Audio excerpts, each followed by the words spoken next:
Salam Indonesia, salam Nusantara dari Sabang sampai Maroko, dari Miangas sampai Pulau Rote. Mantaplah iman kita, mantaplah kasih kita, mantaplah pengharapan kita tentunya dalam Yesus Kristus menjadi Tuhan dan Juru Selamat kita. Jangan katakan bahwa Yesus bukan Tuhan, jangan katakan pula bahwa Yesus bukan Juru Selamat. Dia adalah Tuhan, dia adalah Juru Selamat. Dan kalau engkau percaya engkau akan diselamatkan, engkau tidak percaya engkau akan dihukum. Walaupun di luar sana ada banyak orang mengatakan, bro, dia bukan Tuhan, bro. Saudaraku, dia bukan Juru Selamat, dia adalah manusia. Masa dia mati kalau Tuhan, tapi nggak pernah dibilang bangkit. Dia nggak tahu dia turun ke dalam dunia orang mati untuk mengambil kunci maut dan kunci jurang maut itu ya, kerajaan maut, kunci jurang maut dan kunci kerajaan maut, karena dipegang oleh sisi iblis, ya, musuh terakhir ya. Nah, dan itulah sebabnya saya mau katakan kepada kita, karena Tuhan sudah berkata, Yesus sudah berkata, akulah jalan dan kebenaran dan hidup, tiada seorang sampai kepada Allah kalau tidak melalui aku.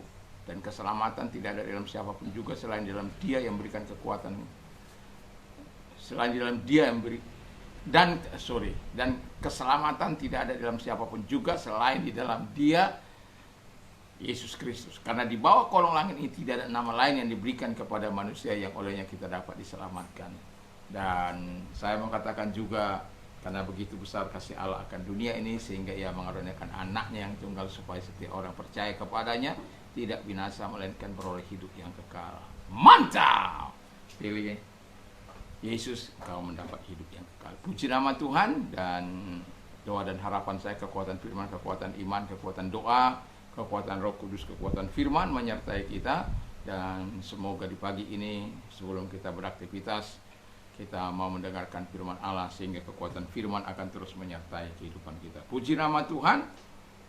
Kita akan berdoa. Terima kasih Tuhan, biarkan kami memiliki standar dalam hidup ini Bapa, norma-norma kehidupan dalam pelayanan ini. Dalam nama Yesus kami bersyukur dan berdoa. Haleluya, amin. Puji nama Tuhan, saya akan membacakan ayat yang ke-31 dan sampai 33. Aku menjawab, jika engkau makan atau jika engkau minum atau jika engkau melakukan sesuatu yang lain, lakukanlah semuanya untuk kemuliaan Allah. Janganlah kamu menimbulkan sak dalam hati orang, baik orang Yahudi dan orang Yunani maupun jemaat Allah. Sama seperti aku juga berusaha menyenangkan hati semua orang dalam segala hal. Bukan untuk kepentingan diriku, tapi untuk kepentingan orang banyak supaya mereka beroleh selamat. Puji nama Tuhan. Tema kita adalah kriteria untuk segala tindakan. Jadi ada hal-hal standar, norma yang harus kita lakukan. Tindakan-tindakan yang harus kita lakukan harus sesuai dengan norma-norma ini. Harus sesuai dengan apa yang menyenangkan hati Allah, sehingga tindakan-tindakan kita tidaklah tindakan-tindakan yang mengecewakan, tindakan-tindakan yang membuat orang kecewa, tindakan-tindakan yang membuat orang sak, membuat orang bertanya-tanya dan lain sebagainya. Nah, untuk itu ada 4 hal yang harus kita lakukan. Yang pertama, lakukanlah apa yang terbaik bagi orang-orang di sekitar kita. Ya, lakukanlah apa yang terbaik bagi orang-orang di sekitar kita. Ini bukan hanya bagi lingkungan kita, bagi keluarga kita yang praktek yang lebih nyata ya. Jadi lakukanlah apa yang terbaik bagi orang-orang di sekitar kita. Menyenangkan hati semua orang dalam segala hal, sebagaimana Paulus pasal 33 itu. Memang nggak mudah untuk melakukan itu. Tetapi ketika kita lakukan apa yang terbaik bagi orang-orang di sekitar kita, itu bisa menyenangkan hati orang-orang dalam segala hal. Nah, yang mau saya katakan adalah ini bukanlah sebuah pekerjaan yang sangat mudah, karena ada ego kita, ada perlawanan dari daging kita. Masa mereka harus saya layani? Masa saya yang menunjukkan kepada mereka, seharusnya mereka lah terlebih dahulu ya. Nah, itu loh, kita tidak melakukan tindakan yang terbaik bagi orang-orang di sekitar kita. Jadi kita harus melakukan yang terbaik bagi keluarga kita, bagi lingkungan kita. Setidak-tidak seringkali saya mengatakan, jangan ahli membuat hal-hal yang tidak baik, tapi ahlilah membuat hal-hal yang baik. Ada banyak orang ahli membuat hal-hal yang tidak baik, tapi tidak ahli membuat hal-hal yang baik. Ahli mengkoreksi orang lain, tetapi tidak ahli mengkoreksi dirinya sendiri. Saya mau belajar sebenarnya terus-menerus dalam hidup ini untuk ahli melihat segala kelemahan, kekurangan, dan menaruhkannya di bawah kaki Tuhan. Itu sebabnya pagi-pagi datang kepada Tuhan, siang, malam datang kepada Tuhan bersama dengan keluarga. Ya, itu bukan sesuatu yang mudah, tetapi saya mau katakan kepada kita, dalam arena kehidupan ini ada akal budi, ada kehendak hati kita, ada perasaan kita, ada emosi kita di situ. Tetapi kalau kita melakukannya untuk Kristus, maka saya yakin kita bisa melakukan apa yang diharapkan oleh firman Allah. Sehingga kriteria untuk segala tindakan akan kita lakukan, yaitu melakukan apa yang terbaik bagi orang-orang di sekitar kita. Yang kedua, lakukanlah apa yang baik bagi semua orang sebagai tujuan utama kita. Gampang? Tentu tidak. Karena kita punya kepentingan juga. Dan Alkitab kan katakan tadi, bukan untuk kepentingan diriku, tapi untuk kepentingan orang banyak.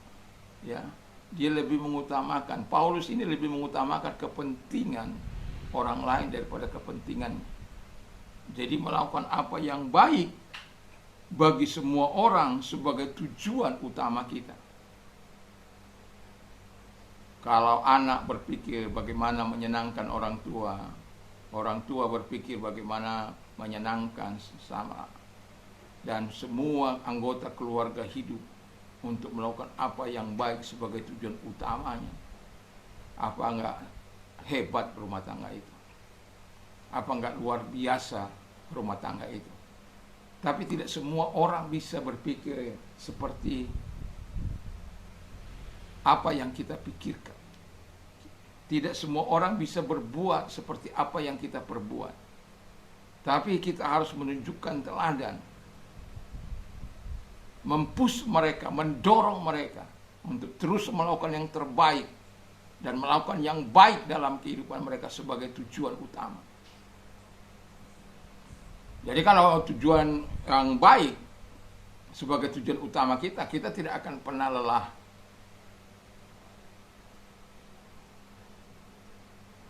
Ya mungkin bisa saja kita mendisiplinkan, tetapi yang mau saya bilang di sini adalah kita akan terus bisa melakukan yang terbaik itu.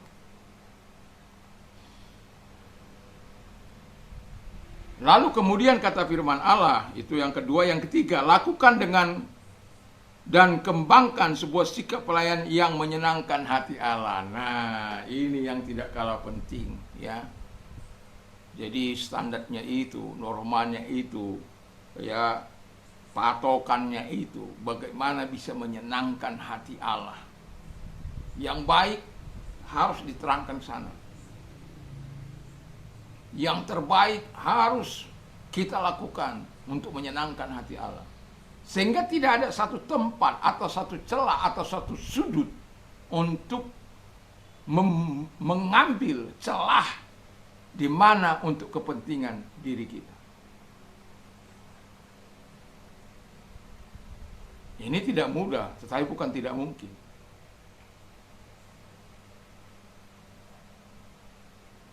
Apalagi kita bersama dengan Tuhan.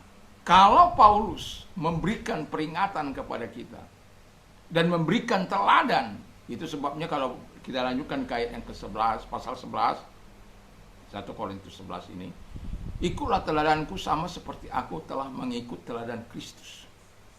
Itu sesuatu yang sangat luar biasa. Jadi dia melakukan itu karena dia mengikut teladan Kristus. Kan ada banyak orang, kamu boleh melakukan itu kalau kamu sudah dewasa. Itu. Seperti bapak saya dulu bilang, kamu boleh merokok kalau kamu sudah kerja. Tapi itu tidak sesuai dengan firman Allah. Tidak sesuai dengan apa yang dikatakan oleh firman Allah. Ya maklum, orang tua saya bukanlah orang yang bisa membaca. Orang tua saya tidak tahu baca, walaupun angka-angka. Kasih saja nomor kode seseorang, dia akan ingat.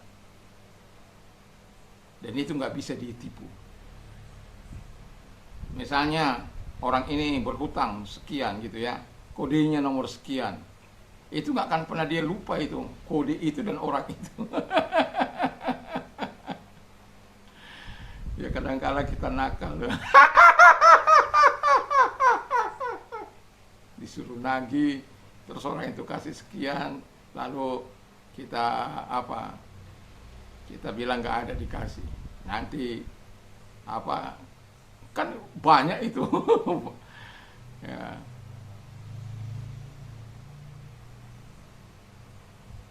Ya, ya. Itu ya, itu perbuatan-perbuatan tidak baik, membohongi orang tua ya. Itu kalau kita dalam kebodohan kita itu, padahal suruh menghargai orang tua, menghormati orang tua, taat kepada orang tua ya, tetapi itulah manusia. Tapi itu kita lakukan di dalam ketidakbertobatan kita ya. Jadi lakukan dan kembangkan sebuah sikap pelayanan yang menyenangkan hati Allah, supaya apa? Nama Tuhan dimuliakan. Dan yang terakhir ini, yang tak kalah pentingnya, yang mau saya dorong kepada kita, lakukanlah semuanya untuk kemuliaan Tuhan.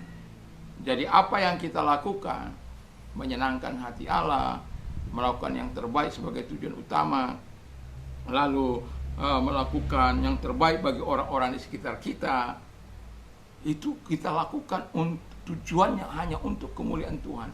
Nah, ketika ini dikunci semuanya untuk kemuliaan Tuhan, saya yakin dan percaya mungkin kita bisa dikecewakan orang lain, mungkin kita bisa disakiti orang lain, tetapi karena kita melakukan bagi hormat kemuliaan Tuhan, kita akan membalikkan hati kita kepada mereka kembali. Pernah? Pasti pernah kita alami. Pernah marah? Tentu. Pernah untuk tidak melakukan pertolongan? Pernah. Udah kamu yang butuh saya, kamu yang maunya rasa membalas itu sangat kuat. Tapi ketika orang datang dengan segala permohonan maafnya dan minta pertolongan, ketika kita ada, kita bilang nggak ada, kan Tuhan katanya dusta. Kuncinya adalah di mana semua apa yang kita lakukan untuk kemuliaan Tuhan. Tindakan-tindakan kita, kriteria untuk segala tindakan kita ini. Keempat hal ini yang menjadi 4 hal ini. Ya. Tapi yang number 4 itu adalah pengunci dari semua apa yang kita lakukan bagi kemuliaan Allah. Bukan bagi kemuliaan saya, bukan bagi hormat saya. Saya bisa melakukan ini dan itu bagi hormat saya menolong ini bagi hormat saya telah menolong itu bagi hormat saya telah mengajari orang itu bagi hormat saya. Tidak.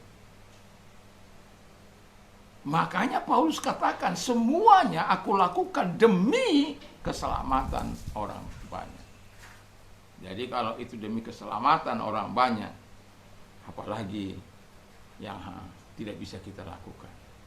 Lakukanlah yang terbaik dan bagi semua orang di sekitar kita, dan jangan lupa juga untuk melakukan apa yang baik bagi semua orang sebagai tujuan utama kita, dan melakukan dan kembangkan sikap untuk menyenangkan hati Allah. Dan yang terakhir, lakukanlah semuanya untuk kemuliaan Allah. Mari kita tunduk kepala kita berdoa. Terima kasih Tuhan, memang tidak mudah, tetapi kami yakin dan percaya kami bisa karena Tuhan. Terpujilah Engkau. Dan kami juga berdoa kepada mereka-mereka yang sakit. Berdoa kepada mereka, mari Engkau tumpangkan tangan atas mereka, datang kepada mereka, jamah mereka dalam nama Yesus.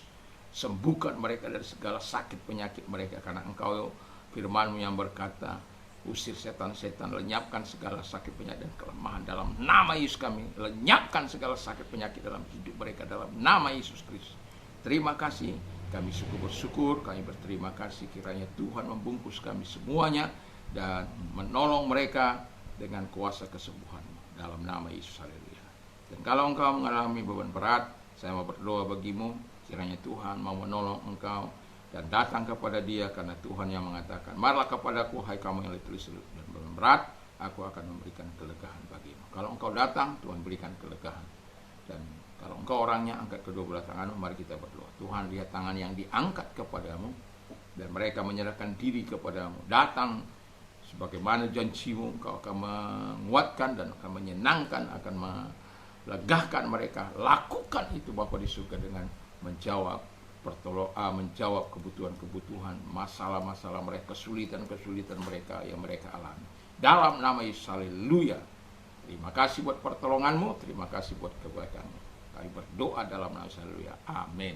Tuhan Yesus memberkati. Selamat pagi, kiranya damai sejahtera Allah yang melampaui segala akal akan melihara hati dan pikiran kita, sehingga kita dapat melaksanakan tugas dan tanggung jawab kita di hari ini dengan tetap turut dengan kehendak Allah, dan belajarlah mengembangkan apa yang diminta oleh Tuhan dalam hidup kita. Mantap, mantap, mantap.